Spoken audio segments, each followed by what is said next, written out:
efficace sur l'homme, mais qui peut aussi l'être sur l'animal. L'ostéopathie, aussi étonnant que cela puisse paraître, permet aujourd'hui de sauver des chevaux et des vaches de l'abattoir et de remettre sur pattes chiens et chats. Cette méthode thérapeutique fondée sur la manipulation et non sur l'ingestion de médicaments séduit de plus en plus d'éleveurs et de propriétaires d'animaux domestiques. C'est pas bête. Reportage Justine Barrault, Christian Barthès, Morgane Dou. On retrouve de la mobilité dans les deux sens. Plusieurs petites pressions pour qu'enfin cette vache se débloque. Diane est ostéopathe et comme pour les humains, elle utilise ses mains pour soigner les blessures. Elle va bientôt avoir un veau et donc là le fait de boiter, pour elle c'est pas confortable.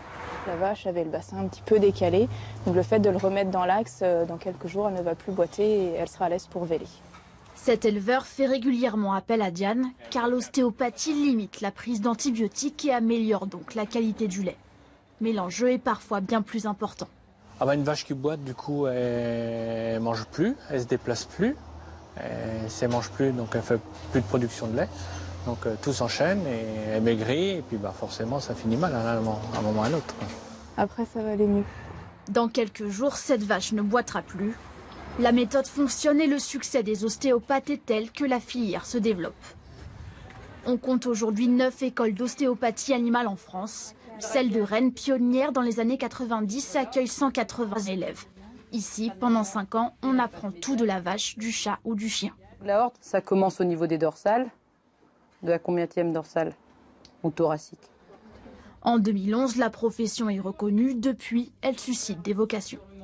Nous refusons beaucoup de monde. On a environ, on va dire, 150 dossiers d'inscription et il y a environ 70 personnes qui s'inscrivent en première année.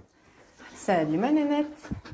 Laura a quitté cette école il y a 3 ans et elle a déjà ouvert son propre cabinet. Elle consulte les animaux domestiques pour des douleurs articulaires, des entorses ou des fractures. Pour 60 € la séance. Toujours sur recommandation d'un vétérinaire. C'est hyper important d'avoir de bons rapports avec les vétérinaires parce qu'effectivement, ce sont deux métiers totalement différents. Bien souvent, on a besoin d'examens complémentaires, type radio, scanner ou quoi que ce soit. Les ostéopathes animaliers sont de plus en plus nombreux. En 10 ans, leur nombre a été multiplié par 3. C'est le début.